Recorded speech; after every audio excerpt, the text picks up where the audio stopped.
In order to start off so I'll know who I am, I brought David along so he could introduce me to the crowd. But you did a good job. I don't know if he could do it any better or not.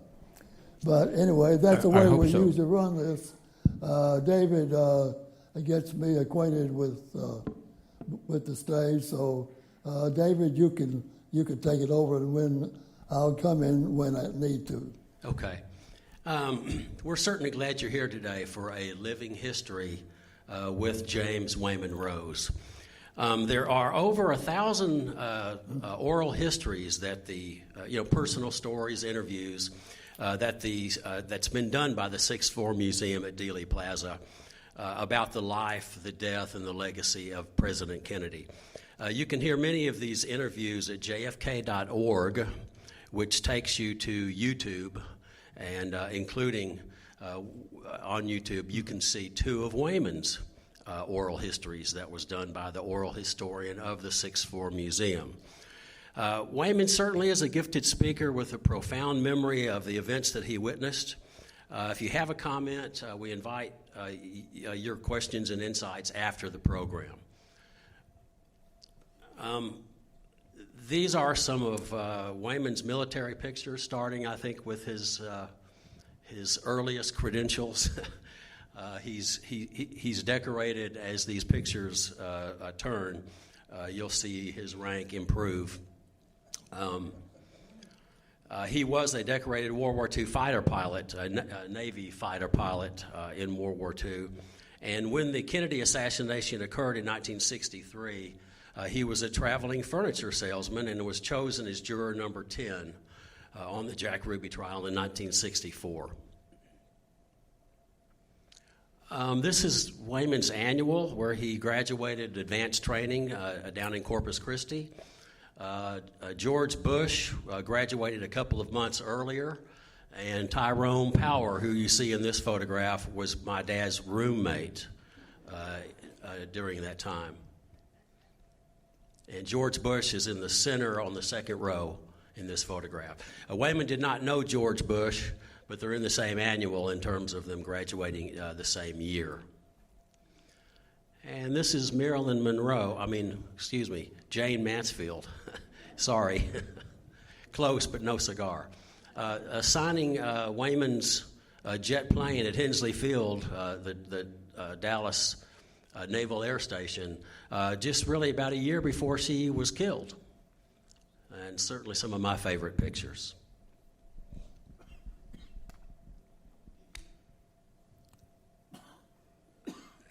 Wayman had a furniture showroom in Dallas, at the Dallas Trade Mart downtown, where Kennedy was headed for lunch and a speech on that fateful day. A lot of people don't realize or happen to recall where Kennedy was actually headed. And we still own a showroom in the World Trade building of the Dallas Market Center complex next to the Trade Mart. And we're the oldest tenant in the complex, going on 70 years. So I'm carrying on the tradition of outdoor furniture sales in the Dallas Market Center. I was just about 10 years old and in 5th grade when the assassination occurred. And most of us remember where we were on November 22nd, 1963. Wayman, where were you? I was in Houston on a business trip, and I was having lunch with one of my customers down there, and it was a rather large restaurant, and there must have been 200 people in there at the time, but you couldn't hear yourself think because the music on the Muzak that they played for lunch and dinner music was coming through pretty strongly. But then you could hear wherever the central office of the Muzak office was, they tuned into a local radio broadcast and fed in the commentary describing the Kennedy funeral parade and also what they thought had happened. This was in the very early reports, and you can imagine the confusion that those at the station were having. But people like us who were just tuning into it didn't know what in the world was going on. But the place quieted down in a remarkably short time, and I began to see people crying. And as the din slowed down and allowed you to hear what was going on, it occurred to everybody that, sure enough, the president had been shot at, but nobody seemed to know on the radio exactly what had happened, other than the fact that the shots rang out and the ambulance or the car bearing the Kennedys and Governor Connally had sped on to the hospital. So we were quickly getting caught up to what you were hearing when you were at home, but it was a moment in our lives where really you didn't know what to do. But I told my accountant as soon as we finished eating, I wanted to come home, and so we hurriedly finished up and got back to his office. Born Jacob Rubenstein in 1911 in Chicago, had you ever heard of Jack Ruby before his shooting of Lee Harvey Oswald? Yeah, I knew he had this place down in Dallas, there by the Adolphus and Baker hotels, and it was a second-story dance hall, and he had drinks there. He had plenty of women running around, and he seemed to be doing a rather prosperous business. He'd been there for several years. I had just a one-night stand when I went there. My wife had never seen a entertainment schedule like he advertised that he had, and out of plain curiosity, we decided one night to go, and that was the only time that I ever saw him, and it's the only time that I was in that place.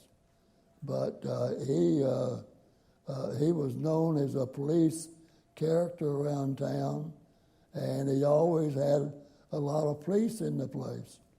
So you weren't afraid of anything because you had plenty of ammunition help that you couldn't get in any real trouble because there's too many people there to stop you. Your wife, my mother, of course, Anne, kept periodicals on the assassination and the trial in large scrapbooks, and you kept a journal, a diary, that is now coveted by the Sixth Floor Museum. And we'll show you some photos of some news clippings where Wayman became or was chosen as a juror. I might say here at this juncture, incidentally, this Friday, the 22nd, marks the 55th year of the anniversary of John Kennedy's death, and 2 days later was the anniversary for Oswald. So that was a case there where an assassin met assassin, and it was presented a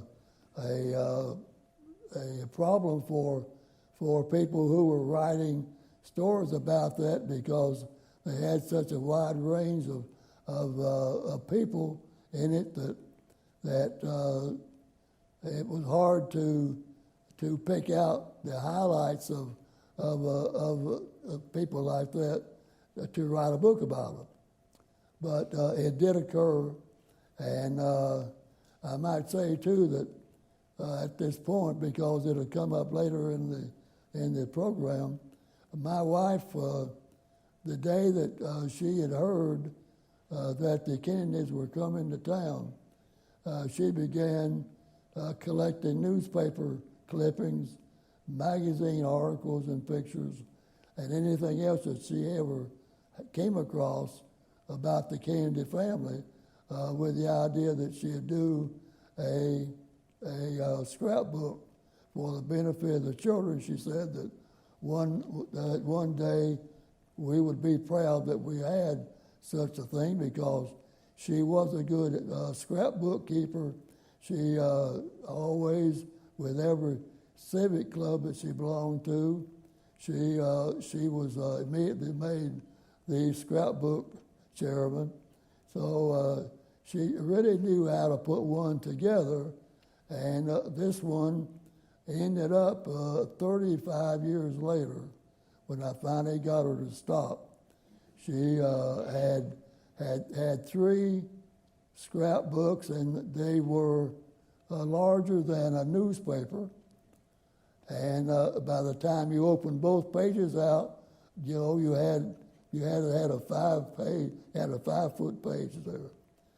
And she, understandably, was very proud of those things, because they were impeccably cut and assorted and affixed to the pages that where she kept a good chronological order for those things.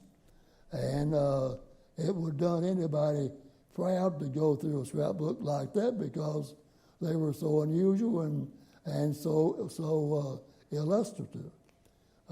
She did later on. She got a little trinket for me as well, which I'll also cover at the right time tonight. But that scrapbook became a very valuable commodity for us for a long, long time.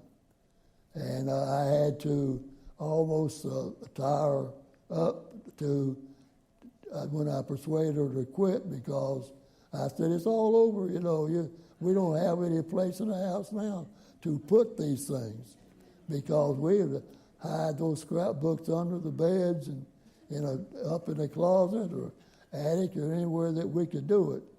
But anyway, we or the family suffered through those scrapbooks for a number of years, but we're glad we had the opportunity. Well, in terms of the jury summons, there were 900 that were sent out, and Wayman was assigned number 129 out of the 300 that were called in. Wayman, when did you get your jury summons? And concerning the selection process, were you confident that you would not be, you've said you were confident that you would not be selected, but you were selected for that jury as juror number 10. When did you get your jury summons, and what were your plans on not being chosen for that jury? About what, David? Excuse me. What were your plans on not being chosen for that jury? Oh, I had no reason to be on that jury. I had no desire to it. I was a traveling salesman working strictly on a commission, and if I didn't travel and make some sales, I didn't get paid. So it could have been a very bad drought for me business-wise. Most of the people on the jury were salaried people, and they didn't care if school kept or not, because their pay went right on. But I worried about it, because I just built another house, our second house, since we'd been married at that point about 11 years, 12. And I had built a house that my children were coming into middle school age, and I wanted a place for them to be at home, but have a nice enough house that they didn't mind having a party at home. So that was when we did that, David, and it worked out good for everybody because I didn't know if my customers did it out of pity, or scorn, but I didn't miss anything by being locked up for 34 days, and that's how long the jury, how long the trial lasted. So I managed to hold everything together without any problem. I might say though that as when I got home, I was in New Orleans on one trip after the Houston gig, and I was at New Orleans to work. I wasn't down there for what you think I might have been. But New Orleans was always a good town for me. I had some good business down there, so I went pretty often. But David and my wife had my schedule, so she always knew how to find me. And she called me one night, and told me that I'd had a jury summons. And I said, well, that's okay. I said, I got one 2 or 3 years ago, remember? And I talked to the judge and got off. Well, she said, you won't get off of this one. I said, why? She said, this is a hand-picked list of people who are going to be available for the Jack Ruby jury. And I said, well, I'll get off. I said, I can't afford to be locked up for 6 months. We didn't know what it was going to be, but I knew it made no good luck for me because all I could see was the money bird flying away, and I'm sitting back there waiting for something to happen. But anyway,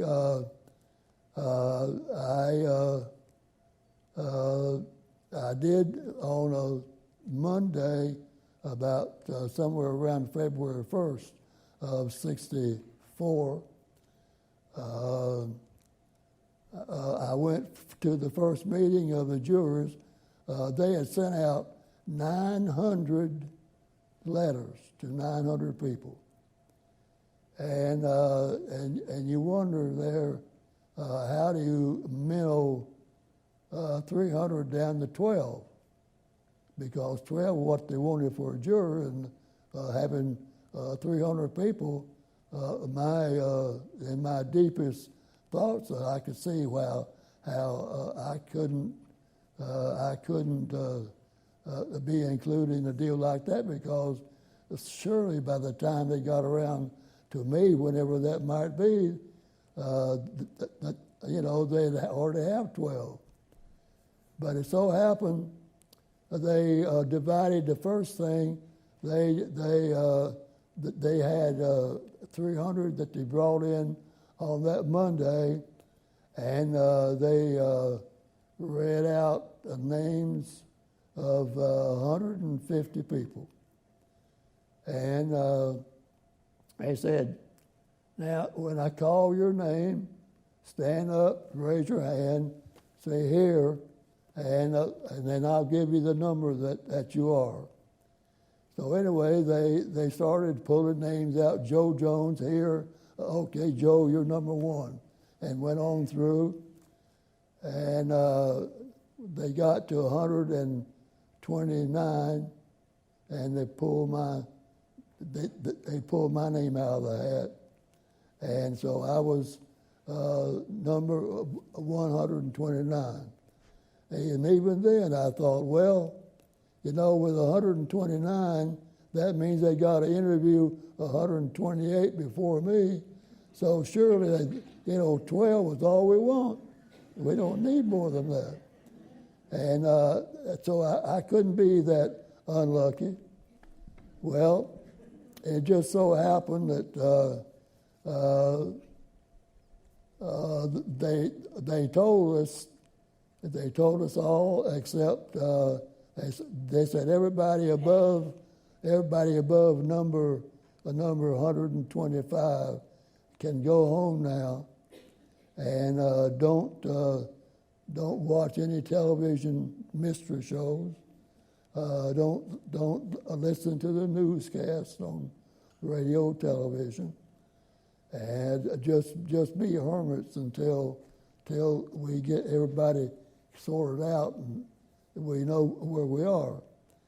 But they told us who had numbers to stay in town, but anybody under the number 25 had to stay that first day for all the pullings, but they never got anybody on the first day.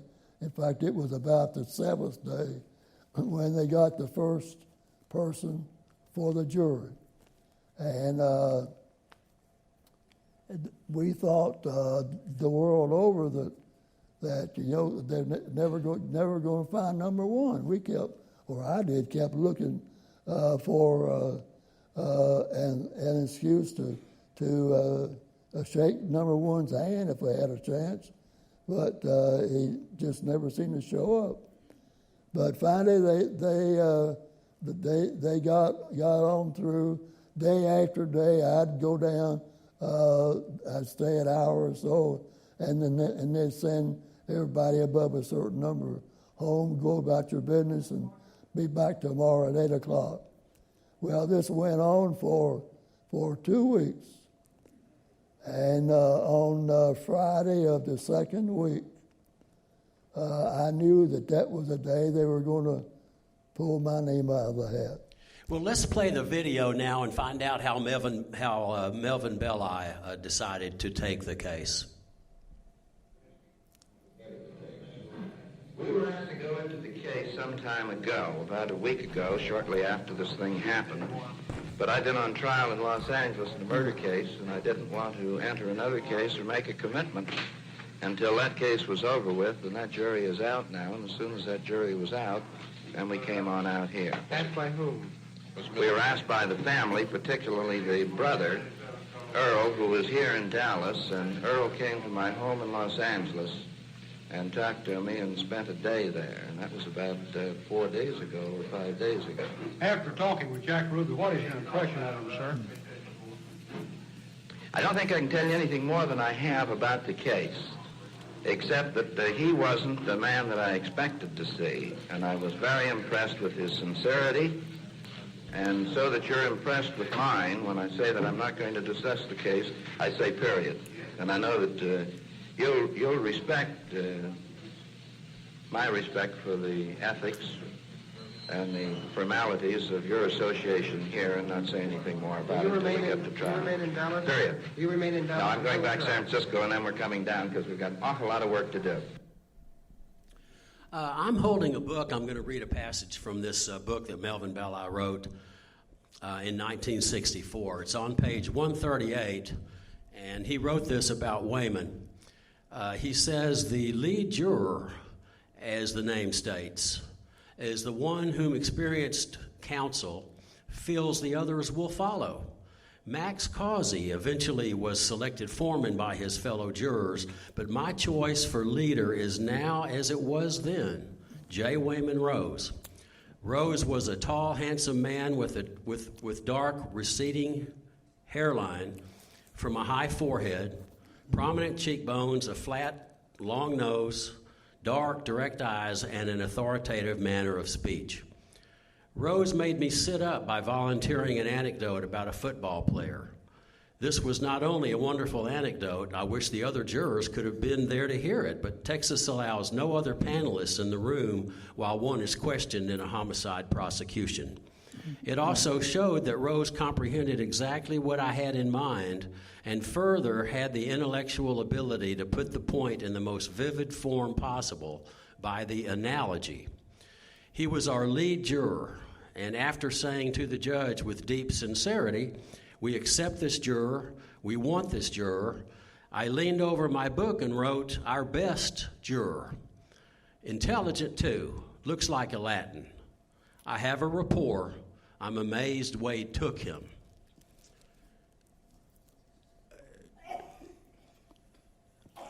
When you said, Dad, that you planned not to be on the jury, tell us about when you were interviewed by Henry Wade, the Dallas District Attorney, and Jack Ruby's attorney, Melvin Belli.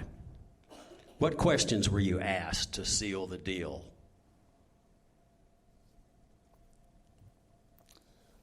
Waiting as it turned out.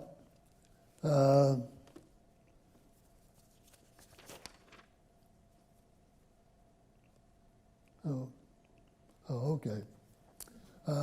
As it turned out, I finally got in. I was number, as I said, 129, and but by the time I got in there that morning, they were interviewing number 127. She was a telephone operator, and I'd been made friends with an Air Force National Guard pilot. We had been talking airplanes all week down there, but then he was waiting to go in after I did. But I noticed that as these jurors, prospective jurors, as they got interrogated, it took 30, 40 minutes, an hour, 2 or 3 hours, some of them. And it turned out that every time that any of them got interrogated and got turned loose, they walked out and they waving to those of us who were standing there or sitting there waiting to be interviewed. And I wondered what all the waving was about. I was curious that it looked like the judge had told everybody that as they left to wave goodbye. But they were just being nice, I guess, to wish us luck. But anyway, they finally came out in the hall where we were sitting waiting, called my name, and I got up and went inside the courtroom, and I they had loosely called this trial a circus because so many things happened during it that it made you think about a circus. But I know that when I finally got in there, they started asking me my name and playing 20 questions with me to be sure that I was a person to whom they were speaking and the one that's supposed to be. And finally they got done with all the get acquainted questions, and then they got pretty serious. And that was when I began to shuffle a little bit because, well, we finally get the show on the road, and all I got to do now is sit here and talk them out of taking me, and that was my sole purpose. I didn't have anything wrong with me, so I couldn't plead sickness, and I could plead disgust, but that wouldn't help either. So I was just going to just play that the string and see what happened with it. So the first question that they asked me which got my interest up was, did I think that did I believe a person could do a deed and even though he knew it was wrong, and then I had to think about it for a minute. I said, I remember Cotton Bowl game when Alabama was here playing Rice University. This was in 1954. And I remember, and some of you may, and you've probably seen the pictures of it. During the game, Dickie Magel, halfback for Rice, had the ball, and he was running down the sidelines, going for a sure touchdown. Nobody anywhere near him. And as he ran by the Alabama bench, Tommy, what's his name? Lewis, jumped up off of the bench, ran on the field, and tackled him as he passed the Alabama bench. And I think he's the only man who ever got credit for a touchdown, and the referee had his hands up, and the guy that got credit for it was still on his back on the 37-yard line. So, that was a very unusual event. And I said, well, I know that Tommy knew better than to do that, but he just got carried away with the program. Well, they said, do you think that a person could do a deed that it was so perilous that he had no memory of it? And I could see what they're driving at. They were driving out at a charge of epilepsy for Jack Ruby, and they were trying to show some symptoms of that disease. And so I said, I said I don't know where all these stories came from, because I never thought about them since they happened. I said I was in the Navy during the war, and we went on a very perilous mission one day down around the Carolina Islands, and we had a pilot when we landed back aboard the ship and went to the ready room for interrogation, like we do with every flight. During the interrogation, this pilot had no recollection of what happened from the time he took off from the carrier until he landed back aboard. Everything that happened in between times, he had no memory of it at all. And he couldn't understand how he got that way. Well, nobody else could either, but they certainly didn't ground him or anything. He just, that was just one event that happened. Well, and they said, are you familiar with the treatment that our troops got in Korea? I said, yeah, I know all about that. I was taking a course of leadership, Navy leadership, and that was a very important subject that we studied for several weeks. And I said, I know all about that. How they gave up. Some sat over the corner of the barracks and froze to death and died, or starved to death and didn't know it. And I said, I can understand that. I said, the Department of Defense even changed the code of conduct for the troops because of the experiences that we had in Korea.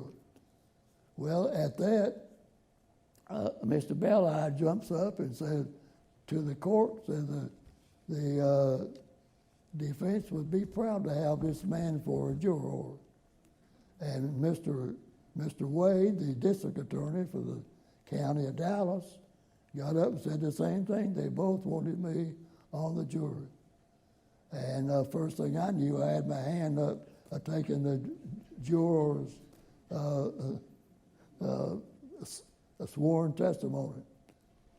And so that was how I got on that jury to start with. Well, you did set a record for brevity. You were chosen in 14 minutes. Well, I got out of there in 14 minutes, and it set a record for brevity. And I wondered, how did they get to my innermost thoughts in 14 minutes? And I still don't know how they did it. It seems to me that your distinguished military record, which by the way we haven't elaborated on, but he had a very distinguished military record, is one reason you were selected. Do you think so? Well, it surprised me, but the first thing I know, they hustled me off to the jury quarters, which was certainly not the Ritz, I can tell you that. I had a little room with 6 by 7. The bed I slept in the home was bigger than the whole bedroom. It had a twin bed, 3 inches wide. It had a commode and a wash basin. Had one light bulb hanging down on a long cord that you had to reach up and pull a string, a chain to turn it on and off.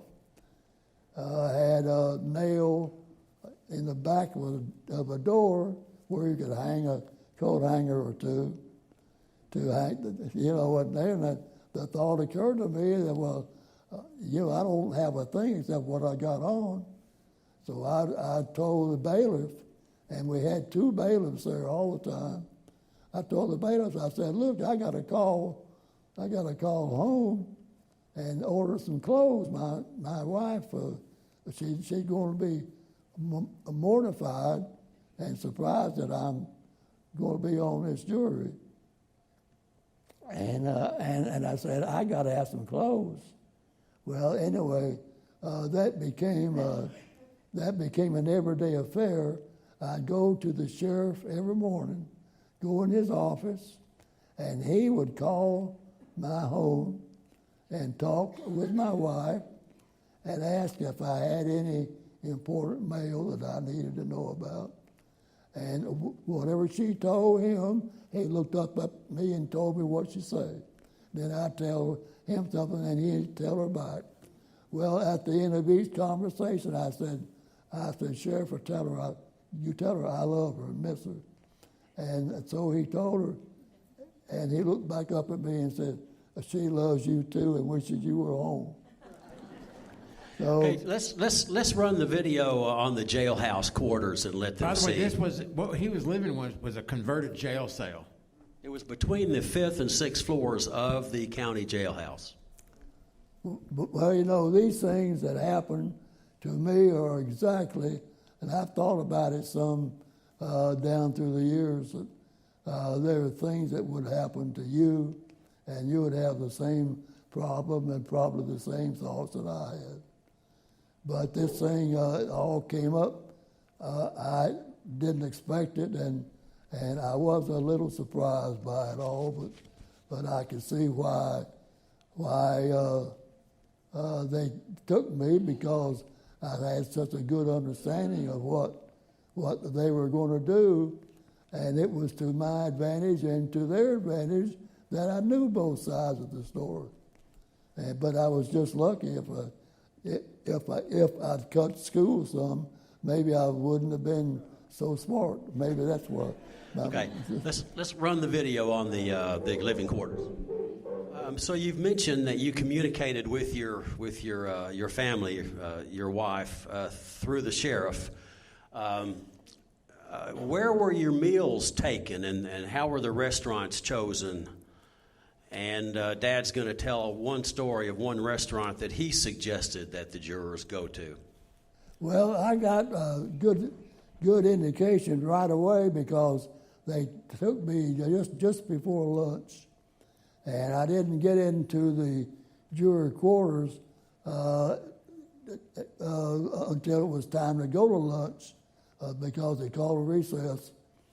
And so I just joined in with the crowd. I met everybody, joined in the crowd, and they were walking.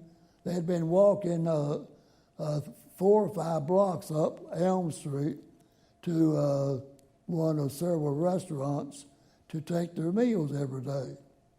That was breakfast and lunch and dinner. And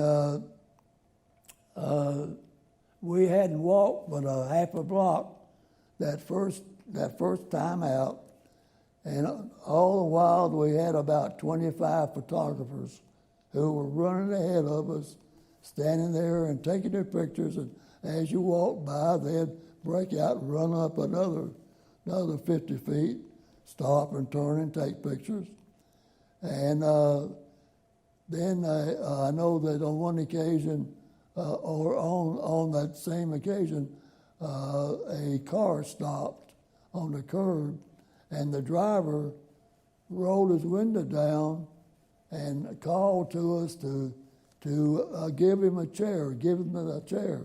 So the bailiffs jumped him real quick and took him back down the street to the jail because they could charge him with trying to influence a juror.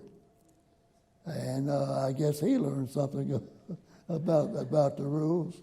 But I can see right then, if that's the way this jury deal is going to work, I don't know if I want to eat or walk, either one. I think I'll just stay in. But the sheriff knew that he had a problem with that, so he began to furnish us an automobile, 4 automobiles, each with 2 bailiffs in it, to take us to every meal, 3 meals a day. And I'd always managed in my morning calls to home, the sheriff and I became pretty good friends. And he would let Ann know where we were going to eat that night. And she would come and meet at that restaurant that the sheriff told her we were going to eat. And one time we went into a nice North Dallas restaurant, and I looked up as he walked in, and here sitting at a table was my wife and her mother and my 3 kids. And I could not look at them and smile. Our eyes didn't meet. And you must understand that on nearly every page of my diary, which I'll mention in a minute, I kept a diary, and on nearly every page I wrote about how skittish I was about doing something, or somebody saying something, or otherwise do something to cause a mistrial. I didn't want to be the one to cause a mistrial. I didn't want our group to have one because somebody would go through this whole deal again.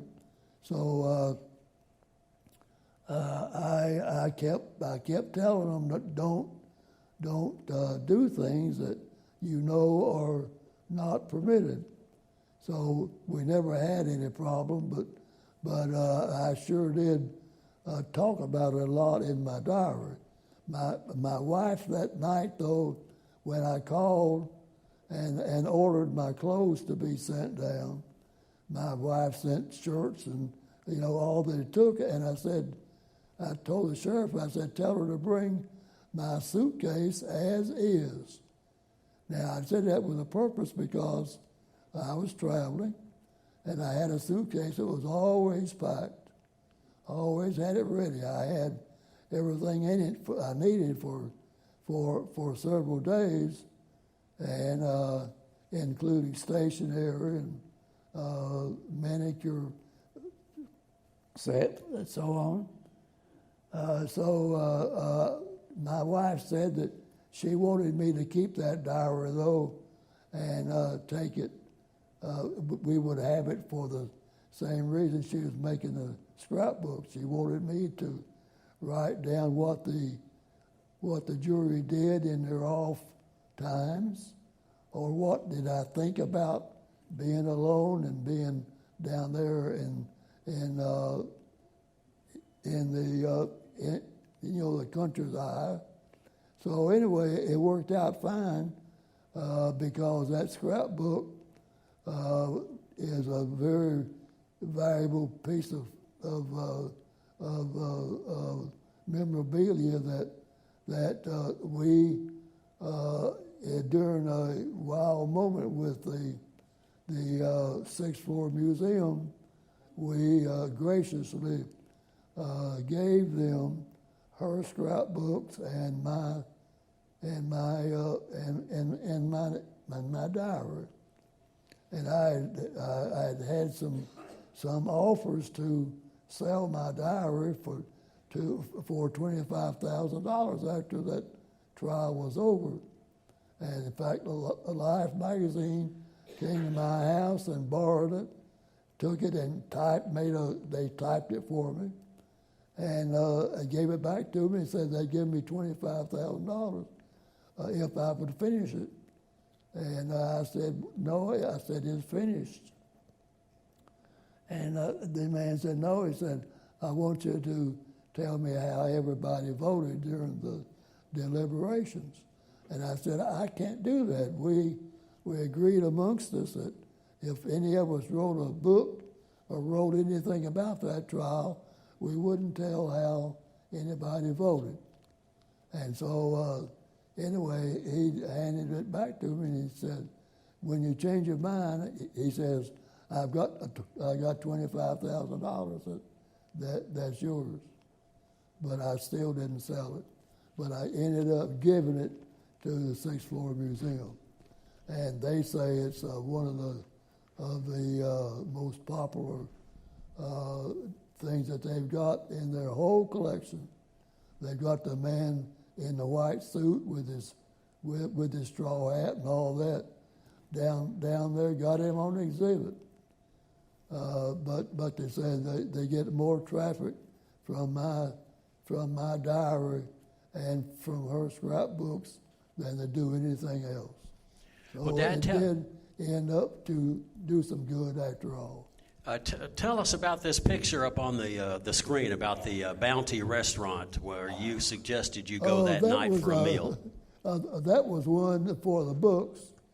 I knew about a lot of restaurants because, as I say, I had a big showroom down there at the market, and I had a lot of customers that come and shop the showroom from out of town.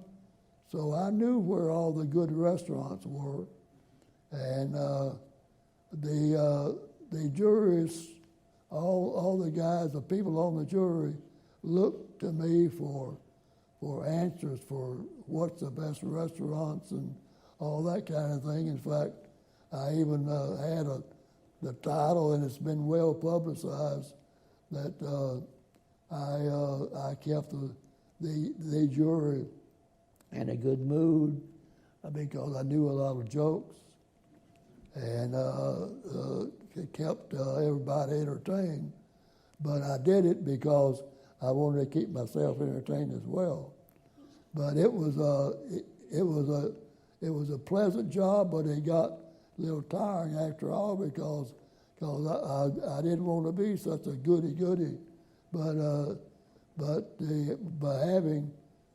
by being in a small room or small area with 12 other people that you just barely know, you can't be too familiar. And these people apparently had never been in mixed company much to tolerate something like that. So it was difficult to adjust oneself, but I did it happily but reluctantly. But anyway, I told them about this restaurant out at the Harry Hines Circle when there was a circle on Harry Hines in Dallas, and It was a seafood restaurant, but I'd been there many times. Apparently nobody on the jury had ever heard of the place. So I took them because, the Texas law says that a jurist is entitled to have one drink per day. And this place served beer in a big, in a big tumbler that it took both hands to hold it. And in fact, I became known as as a quart man. Take me to a restaurant that served quarts. Well, sure enough, we go in there, and these people don't know it, and even the bailiffs don't know anything about these things. So I told these three men that I was sort of buddy with above the rest of them. I said, just let me order you a beer.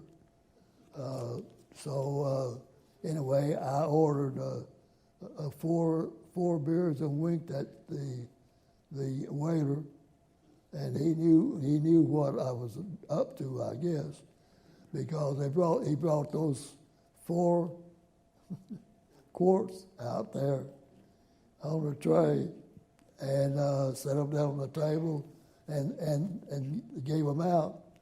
And I noticed the bailiffs got, their eyes perked up, and I saw them get their heads together, and I told one of them, I said, of our people, I said, just watch them, they'll be over here in a minute.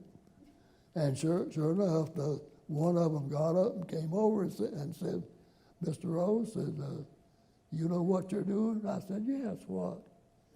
He says, you can't drink that.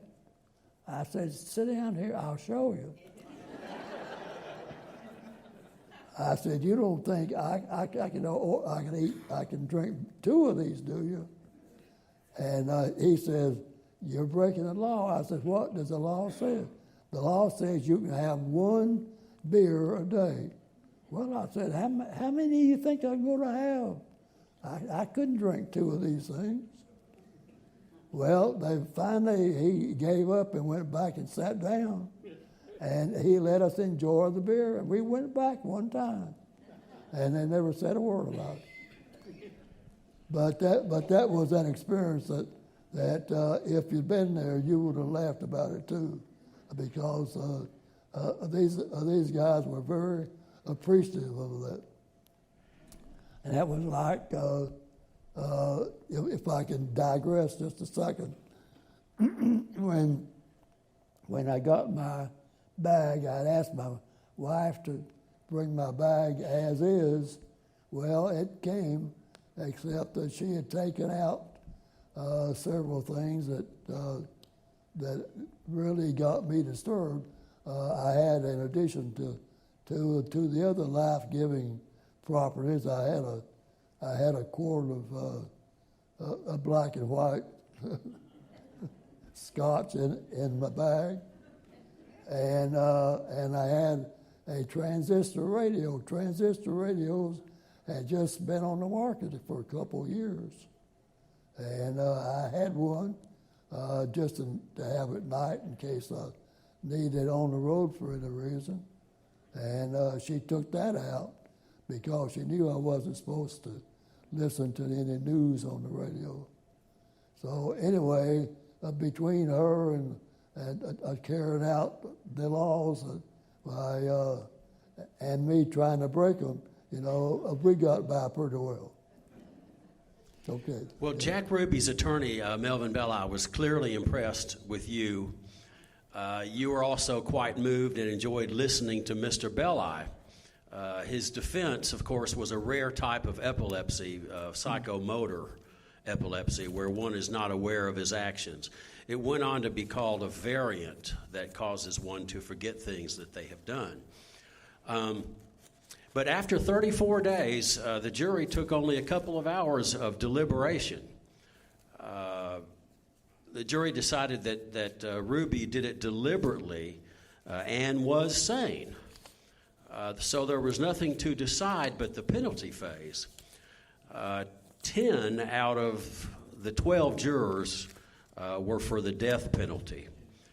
I was looking at my notes, and I wanted to. I've got a couple of pages here that I've had to censor some stuff out of it, but you can tell us. I felt that being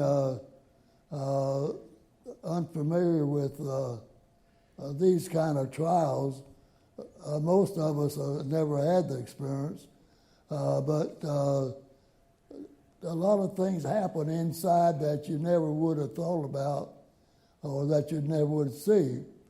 And I just brought some pages from my diary and a couple of things written by reporters that I think that you'd be interested in taking home with you. After the trial, ABC TV asked reporter Ed Silverman to wrap up a newscast with a short spot on Jack Ruby, the man. As anchor Murphy Martin said, Murphy was an ex-Dallas anchor, as some of you may recall. He said the man who used to hang out in the newsroom of WFAA TV looking for free publicity for his nightclub. The man who tried to convince me that the viewers would want to see a stripper who used snakes in her act. The man who might have $5,000 in his pocket and not 10 cents in the bank. He said, to go on with it, he said the electric chair will never claim Jack Ruby, or maybe a physical shell, but not the man, because somewhere along the line in the past 4 weeks, Jack Ruby, the man, or what was left of him, died. We all saw him die a little each day. The man who was described by one doctor as having a Messiah complex became instead a pitiful, insignificant creature, a minor actor almost forgotten throughout the trial as the flamboyant, arrogant Melvin Belli strolled across the stage seeking his own moment in history. He had Belli pegged right. He showed up because of Daly.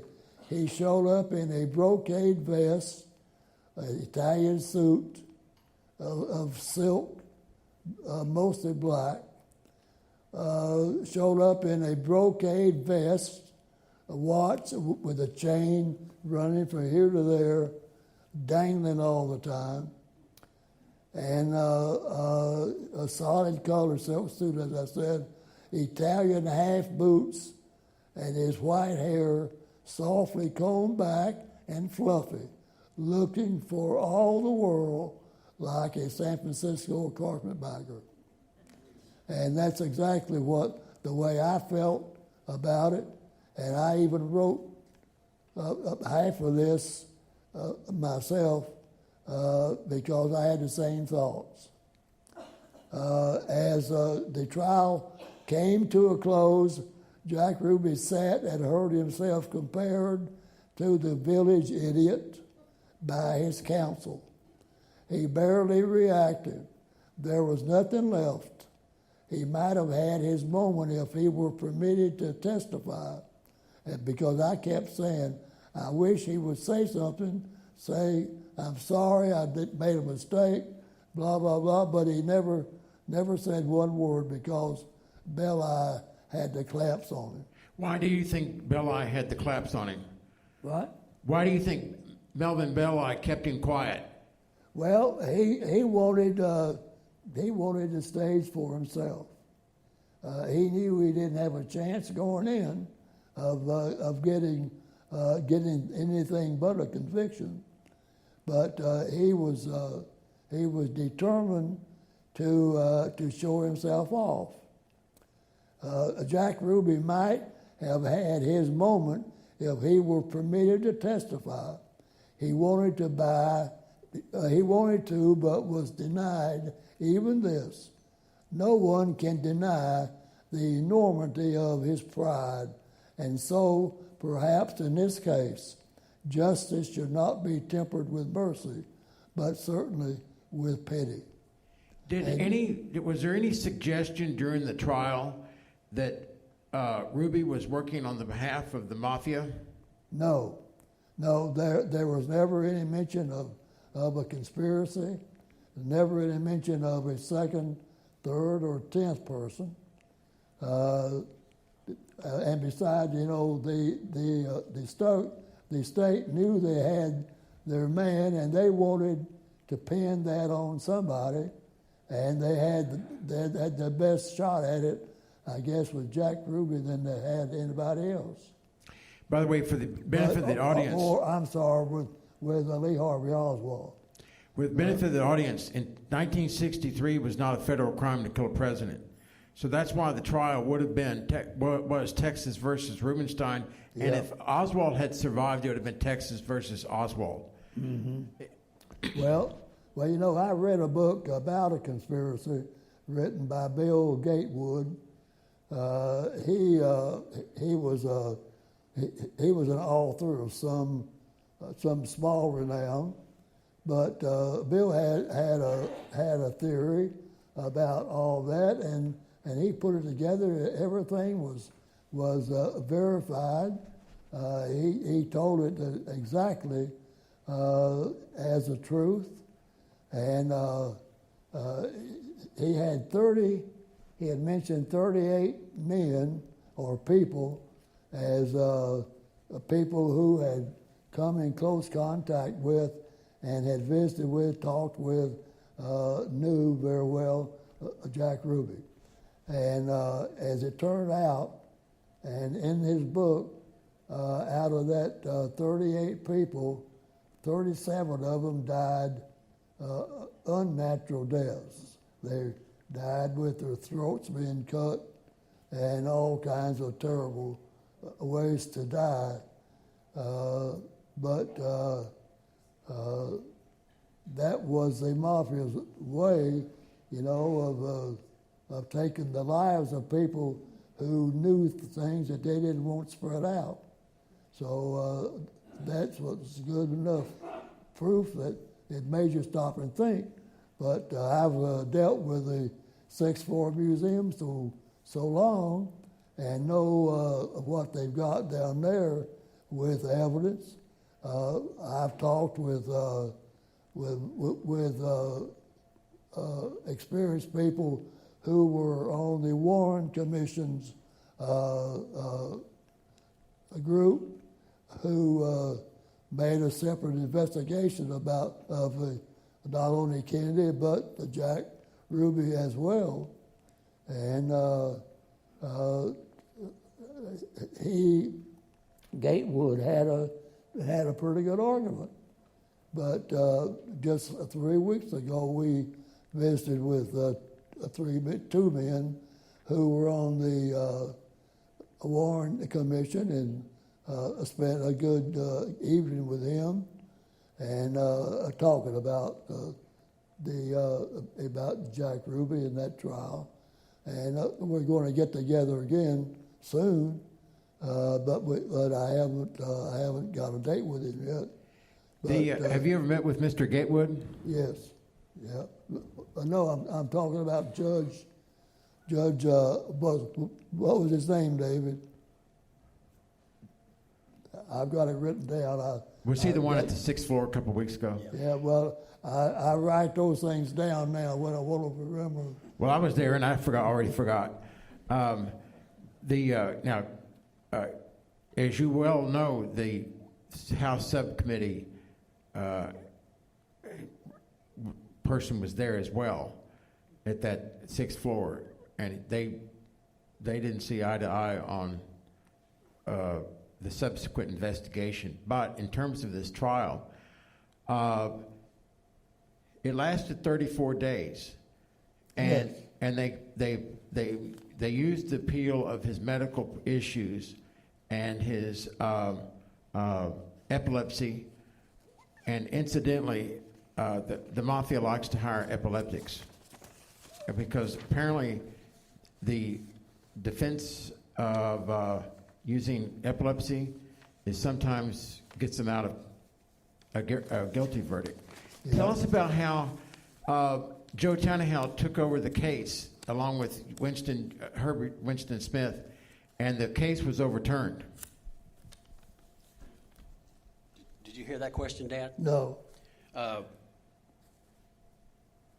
you want to repeat the question for Wyman? Tell us about the Joe Tannehill and Hubert Winston Smith. Oh. See, there were about 30 lawyers on Ruby's case. Yeah. I believe Melvin Belli was the first one, and then but the second and the third one, and I forgot the facts on the case, but it's the second or the third one, actually filed an appeal, and they used the argument of epilepsy, which the court used to overturn the case.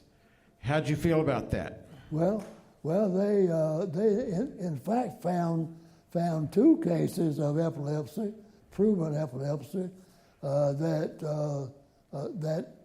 didn't have the same symptoms as Ruby had, nor there were two cases that nobody else had ever seen before. So there's a big variety of epilepsy floating around out there that people get, and you can't classify them singly. They just have to go as a group. And so they kept saying there that Belli kept referring to them as or a derivative thereof, talking about epilepsy. You talking about the medicines that were located in his apartment, or were or his symptoms? Well, during that whole trial, I wasn't convinced of his guilt or his innocence, or I tried not to be, because we're all subject to violent or irrational behavior from people, and given the right stimuli. So the mores of society and the fear of punishment acts as a good barrier there to keep people in line. But I still think there's room for a heavier punishment. A death seems like a pretty heavy, but that doesn't seem to be enough sometimes, and you see it every day in the newspaper. Play the Chattanooga interview video. This video occurred about a month after the trial was over. Wayman, is there any doubt in your mind today about the verdict you reached a month ago? None whatsoever, because in a lot of evidence or opinions that I have gotten since the trial was over, I'm certain that Mr. Ruby had planned this prior to the time that he did shoot Oswald. Wayman, how do you feel about the fact that ultimately the guilty verdict was overturned on appeal by the Court of Criminal Appeals in Austin? Well, a mistrial was declared, and a new trial was scheduled to occur in Wichita Falls in 1967. Well, that was something that most people don't know about. During the closing arguments, or near the closing arguments of that trial,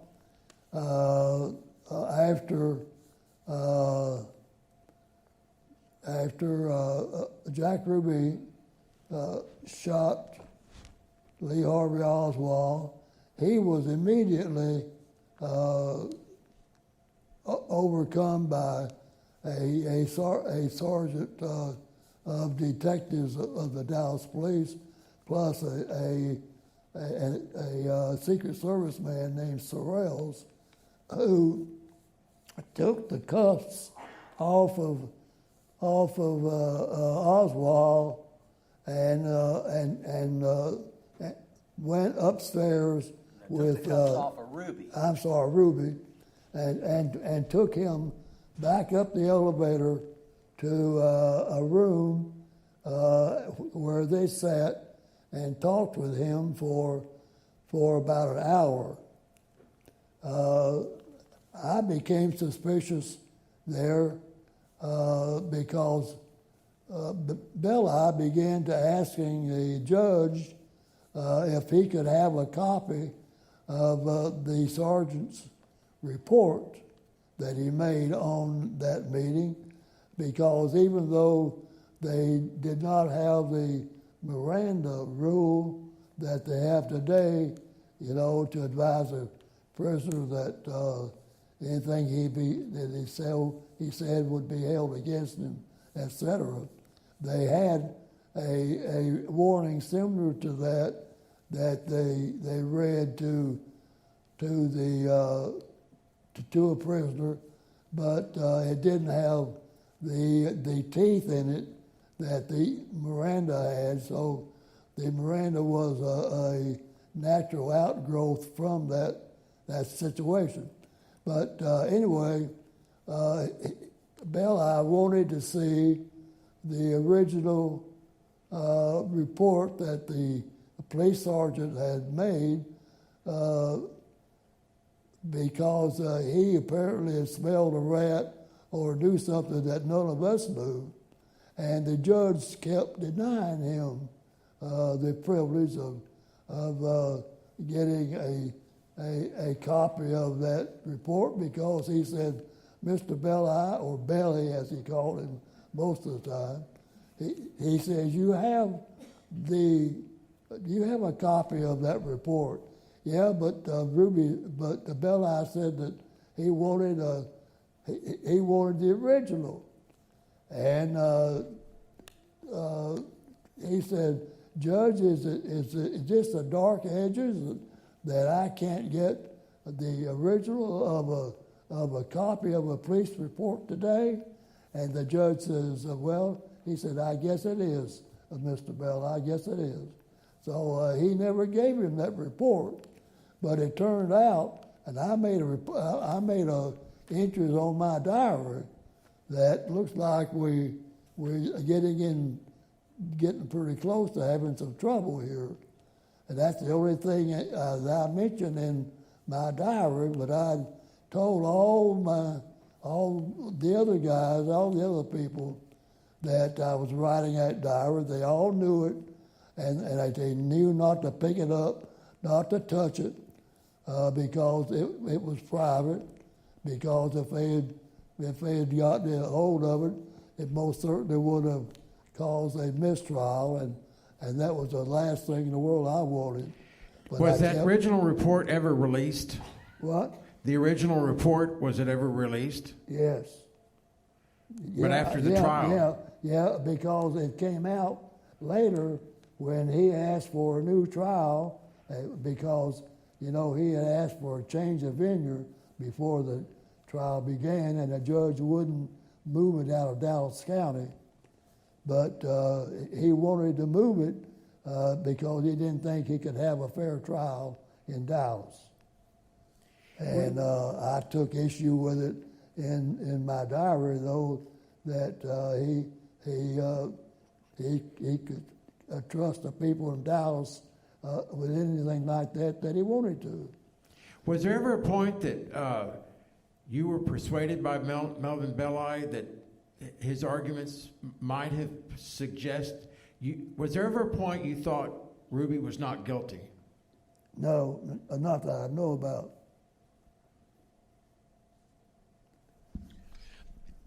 Well, I don't think Ruby saw anything but the redacted copy of that report. That's correct. Until after the trial. Really, all he had said was, and I've got it written down here. Ruby said, he said, I guess that proves that Jews have guts. He said, I would have shot the blank 3 times if you guys hadn't stopped me. But he said, I did something that you couldn't do. So that was his excuse for having done it. To kill Oswald is because he needed to kill him. That's what he said. Well, in 1966, Ruby, this was a year, of course, before the retrial was supposed to occur in Wichita Falls. Ruby was sent to Parkin Hospital for a case of pneumonia, and cancer was then discovered, but he died of a pulmonary embolism from a blood clot in his leg that went to his heart and killed him on January 3rd of 67, just a few months before the new trial was to begin.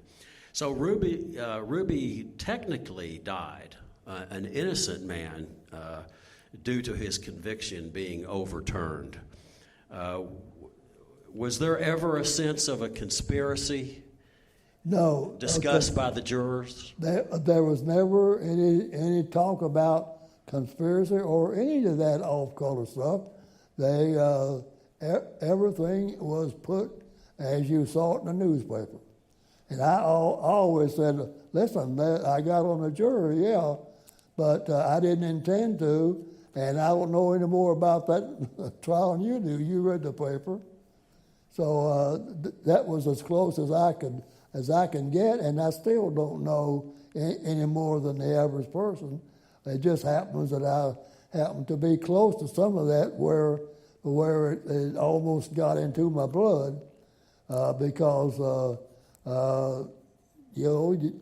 you get around something like that, and you don't forget them very easily because you were there. But I might, as long as we're going to have to wrap this up pretty quick. But the trial ran for 34 days with over 5,000 pages of testimony, 117 witnesses, 139 objections by the defense, and this will be interesting to you. 137 of that 139 objections of I object, 137 of them were overruled. So Bella, he got 2 objections ruled on. Were you ever threatened at all later on after all this was over? Did you ever feel any kind of threat at all from anybody? Yeah. You were? Yeah. Can you tell us about it? Well, no, there was nothing really that I know that most of you don't know. Since that time, though, I've talked with attorneys, and I've talked with special investigators, and a lot of people that have had so-called inside information, but none of that information is worth anything anymore because everybody connected with the case is gone, dead. So it's not of any real material use to anybody. So if somebody had a different slant on the whole thing and had proof of it, and it was something different, it would sure sell in the newspapers because people are still interested in what is the truth. You know, they're still talking about Edwin Booth shooting Abraham Lincoln, and some people arguing that he didn't do it, somebody else did it. So, people are just curious about what happens. Well, in 2001, the scrapbooks that my mother, your wife Ann, kept were donated to the 6th Floor Museum. And we have some after-trial pictures that we'll show you. This was my dad's homecoming. And in preparation for that homecoming, the Dallas Morning News came out a couple of weeks before the trial was over and took, I believe, the next photo, which I consider to be one of the best photos of my mother with her Jackie haircut. And there's my older brother on the right and my sister. And this was in 2001 when Mom and Dad donated the scrapbooks and made the front page of the Dallas Morning News. And it's unusual, that and there's a picture of Dad's diary, but it is unusual that the newspaper would come to the home of a juror and take some pictures in preparation for a homecoming that was to follow. And there's a scrapbook that I bought at Richardson Heights Shopping Center at Sun Drug Store. Mom told me run in and buy a politically correct, by the way, scrapbook with an Indian on the front. And that's the one that Dad wrote in while he was sequestered. And Dad gave a living history just before the 50th anniversary of the assassination. And these were some publicity posters that were down at the 6th floor museum. And of course, there's my dad on the back wall. You may have noticed which one was him in the video that you saw, but he was on the back row. And certainly is a tall, handsome Latin type. I take after him. I hope. Anyone else have any questions they want to ask? If you'll turn up the house lights. I'm going to start at the front and go to the back. That way I don't have to run around 50 times. But we will take all questions. Yes, sir. My question is, I looked at your notebook just before I came. It's very interesting. In it, you say that you had some doubts about whether or not they could impanel a fair jury. And I found that interesting because of what you'd said just a few minutes ago. Did you think, based on either something you'd read in the paper or your own thoughts, that they might have some difficulty finding jurors?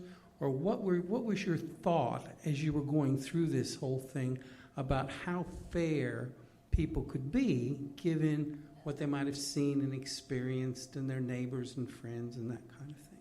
Well, I think that it was probably as fair as you can get.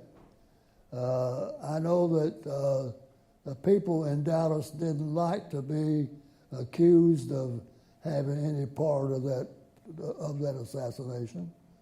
They always had clean hands, they felt. But they by having a unified front that they were showing, they could have shortened that trial by 2 or 3 weeks. That way, and I think they did, because you didn't get the dissent that you might ordinarily get into a trial of this scope. And this was, at the time, this was before the O.J. Simpsons and some of these other big court cases that you sit on the edge of your seat for 3 months to see.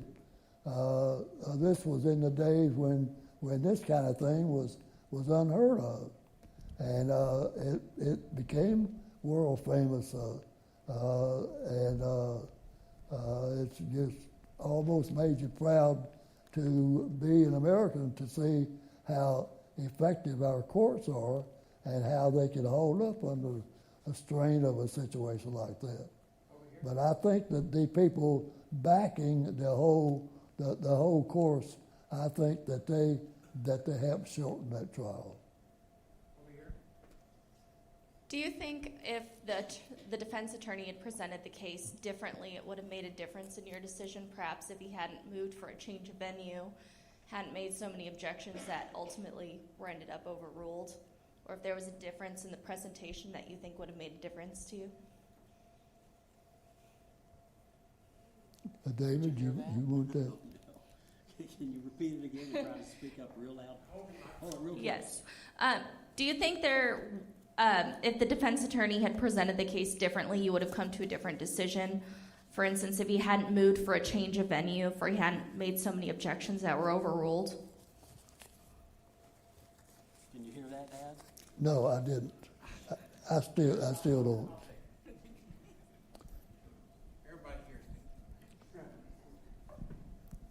She wants to know if Melvin Belli had made a different presentation, not made so many objections, not insisted on a change of venue, if he had used different arguments, that might have made a difference to you. No, it did not. Does that answer your question? Next, please. He was known as a king of torts. Torts, I didn't know at the time. Torts are sins committed on an employee, say, of a large company who has ample insurance on them. They're the ones that pay off handsomely to an attorney, and that's what Belli specialized in. So he went where the easy money was, and he made plenty doing it. Yes, sir. Questions, comments, protest? In your own words, can you describe during the trial of what you observed with Jack Ruby and his attorneys, such as body language or something that was kind of interesting? Well, you mean how did they feel about being under the gun? Yes. Well, Jack, of course, never said anything. You know, I sat in that jury chair for 34 days praying that the man would get up and defend himself. You know, you can stand up in a fight and you can take so much, but after a while your fists become the ruling body and you go after them. But in this case,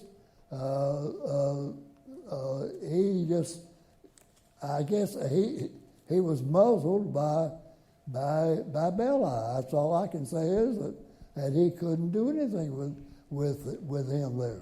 Did he ever grimace or have a stern face or anger? A certain what? Did he ever show anger or? No. He sat there with a stoic look on his face. I know that Bill Alexander, one of the district attorney's chief lawyers and first assistant, he was holding forth one day against Jack Ruby and saying, look at him, how pitiful he looks, and said that doesn't he look like to you like a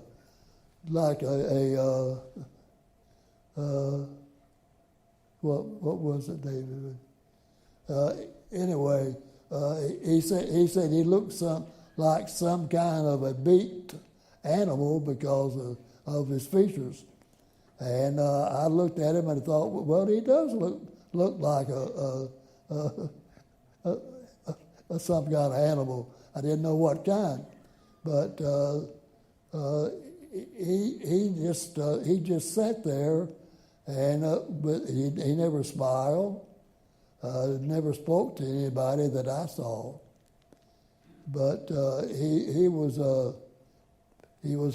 off on cloud nine somewhere, I guess, because he just never, he never heard anything from him. Never not a word from him. You had said that he looked like he just kind of died a little bit every day. Yeah, well, I'd said that earlier, that he died a little bit every day, and you could see that happening. And I talked with other people and who were regulars there, some newspaper friends of mine, who were there every day, and they vowed and declared that they know that he died a little bit every day because he showed it.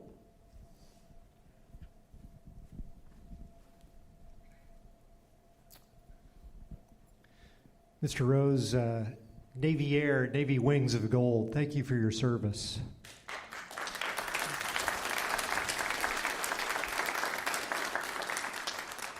I had heard a story one time that Jack Ruby was very agitated, very upset, sweating profusely after he had been taken into custody, and he was in this state until he found out that Lee Harvey Oswald had died, had succumbed to death, and then he became very calm. He stopped sweating, didn't seem agitated anymore, and seemed almost like the task that he had been given had been accomplished. Did you ever hear any testimony or any evidence to that effect? No, I don't know. Did you, Dave? No. No, I actually never had heard that statement about him being agitated and sweating. Okay, thank you. Questions, comments, protest? Eyewitnesses to history here. What type of, you said there's like 150 witnesses? Like, what type of people were the witnesses? Like, were they policemen? Were they employees of the place where Ruby owned? What type of witnesses testified? You said there were 150 or so witnesses. Who were those witnesses? No, there were 150.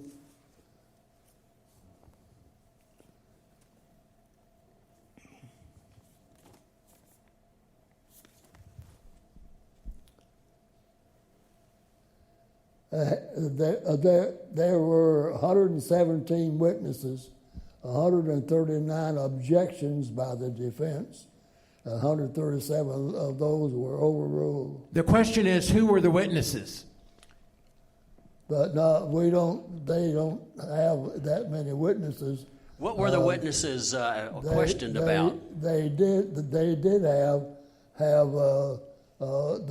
have 54 psychiatrists, though I know that.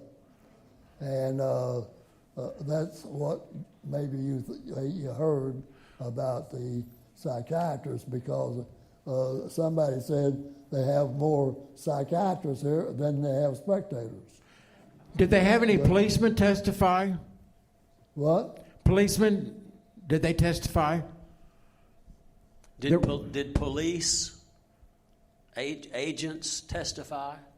No, they had the. I don't know any law officer who testified, because they did. I don't think they called any to the witness stand. Sergeant Dean was called because he had spent that 45 minutes upstairs room with Jack Ruby. And they wanted to know, the police did, they wanted to know exactly what was said. And that was what scared me to death and maybe causing a mistrial. But that was what Ruby or Belli and their attorneys got together and used that as a tool to get the jury or to get the trial moved. So that's when, and they elected to move the trial. Jack, the sentence that we had put him under, a sentence of death, it was null and void. So Jack Ruby died an innocent man. When he got cancer in the hospital and died, and he never got his retrial. But I'm satisfied if they had it in Kalamazoo, it would have still been the same verdict, because Mr. Rose. nothing changed like that. Here's a question. Thank you very much. Mr. Rose, after sitting on that jury and all the years that have passed, do you have an opinion as to what motivated Jack Ruby to shoot Lee Harvey Oswald? No, I don't know. I've heard some pretty good arguments, and the mafia was supposed to be involved in all those arguments. So they are and had been trying to put a lot of this at the lap of the mafia, but they never got to prove it. And I guess the only way they can ever be sure is to have a trial and prove things like that. But if they don't have a trial, it's just conversation. Mr. Rose, I want to thank you for your service, and also wanted to say maybe a different kind of question. Were you in any way tempted to want to just get out of the trial and say something outrageous like, like the prosecutor's a commie stooge or something like that, or or to say send Ruby back to Israel, or any of that kind of thing, just anything just to get out of there? Did you hear that? I don't know, Dave. Did you ever have? Did you ever get the notion that if you just said something that was so outrageous that they might just decide to take you off the trial as a juror? Did you ever get frustrated and just want to embarrass yourself and go home? No, that never happened to me. Of course, I never got on a jury either until I got on this one. So you just never know what's going to happen to you later. But no, I never had that experience. Any other questions back here? Okay, now I'll head this way.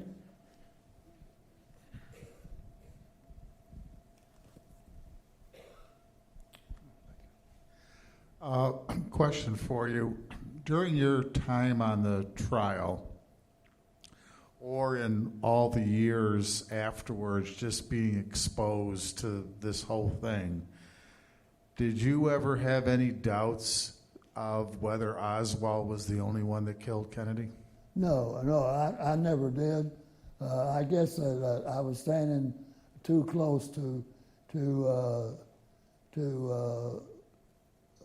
the decision that we reached, that I did not, I've never gotten into a situation like that where I had to give anybody an answer. I was just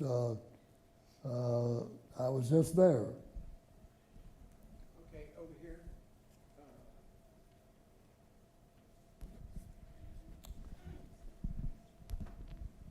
Two quick questions. How many of those witnesses did Belli call to the stand? And second, how did you go about hiding your diary? Was the cell subject to search? Well, most of them came as informed witnesses, people who were doctors or psychiatrists or people who were experts in septology equipment. But I didn't see anybody below the grade of a doctor there. So they were all experienced people.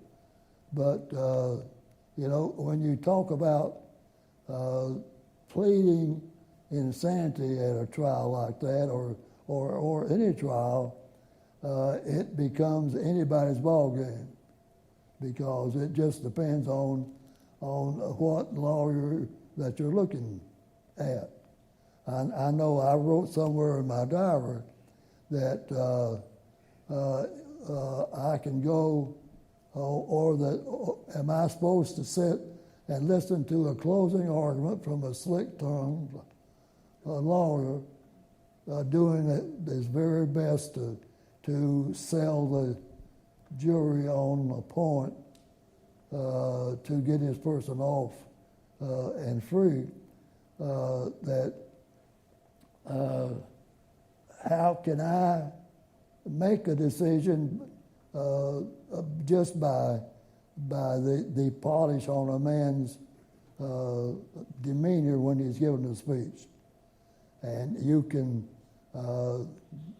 talk about how slick they talk, about how brilliant they are, and all that, but you still have to look beyond that at the honesty of the man who's talking.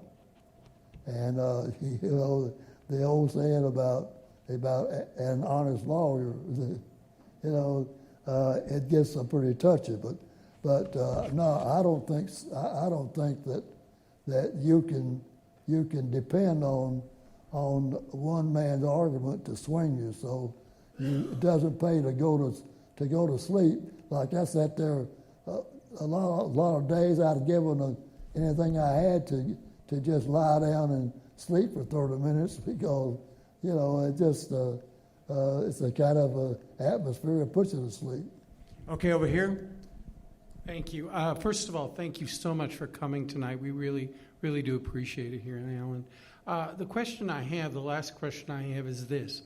There were allegations, and I want to know whether this was introduced at trial, that Jack Ruby had an incredible access to the area, there in that police station, access to definitely to Oswald and to the garage in particular, and was able to slip in and out fairly easily.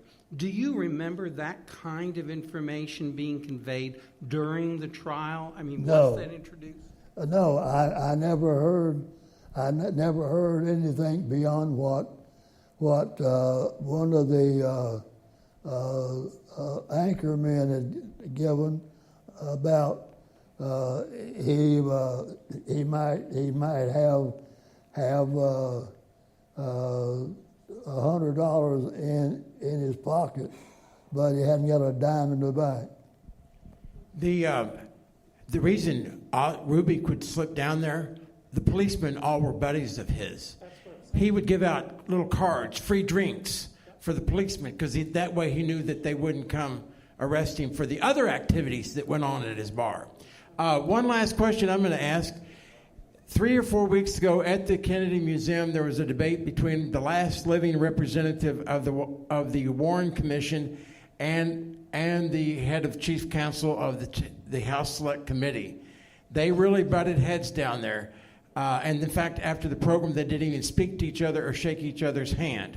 Can you comment on the fact that there was such a disagreement between those two entities? David, you can have that.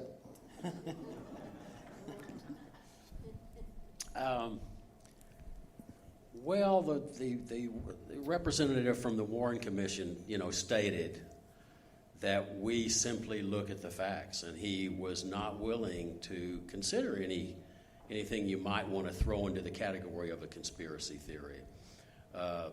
He ignored all the witnesses that were on the grassy knoll, for one, and they all had a story to tell, but collectively they couldn't prove anything. So therefore, there was nothing to look at in terms of, forensic evidence, or it was all just what they heard, what they saw, and what they smelled, which included, in terms of the smelling comment, they smelled burnt gunpowder. If they knew which way the wind was blowing, which they would have been happy to explain that, you might have been able to determine, where that weapon was when it was fired that they smelled. But all that was just put together and ignored, since there was no actual facts that could be examined. So unless you could lay it out on a table and draw diagrams and put two and two together, they didn't surmise and try to encompass any of the conspiracy angles. And the representative from the House committee was assigned to round up conspiracy ideas. And I know it took him years to do that, and in the sense he's still doing it because people are still interested in finding out what he learns.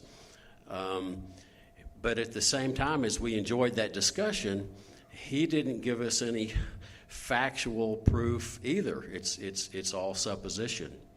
So it just simply propels the interest in the conspiracy angle, and I'm sure that will go on for many years. And until someone that can be entirely trusted or has some facts that we're not aware of at this point, it will go on. The conspiracy question is always a good discussion at happy hour. Did the fact that the case was overturned, can you elaborate on some of the legal reasons it was overturned? I think most of it has to do with the location of the court, because people who are at the most risks, I think, are the ones who complain the worst, because that they feel like that they can't get a jury at home if that's where they're charged, because they are too well known.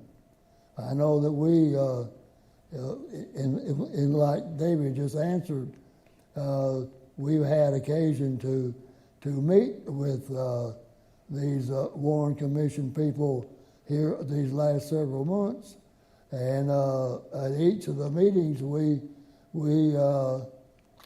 seem to answer more questions than they ever ask us. Because I think that like he said, that they're more figureheads than they were anything else. What were your impressions of Joe Tannehill? From who? Joe Tannehill. What were your impressions of Joe Tannehill? What was your impression of Joe Tannehill? Joe Tannehill's a good country boy from down East Texas, and he was Bill Eye's man, and I was surprised at his outburst on that tape that you saw before our program began. He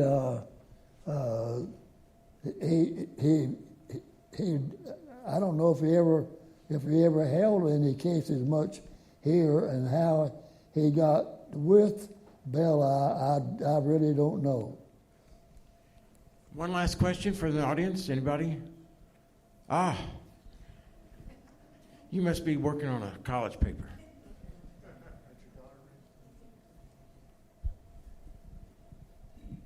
If so, you get an A. Well, I finished with my doctorate, so I'm done with school now. But I was wondering what your impressions were of the prosecutor, Bill Alexander. I didn't hear that. What was your impression of prosecutor Bill Alexander? What did I think about him? Yeah. Well, Bill was his chief spokesman and his chief assistant, and I think he was the Henry Wade's choice for DA when Wade retired. But I really don't recall ever hearing any words against Bill Alexander.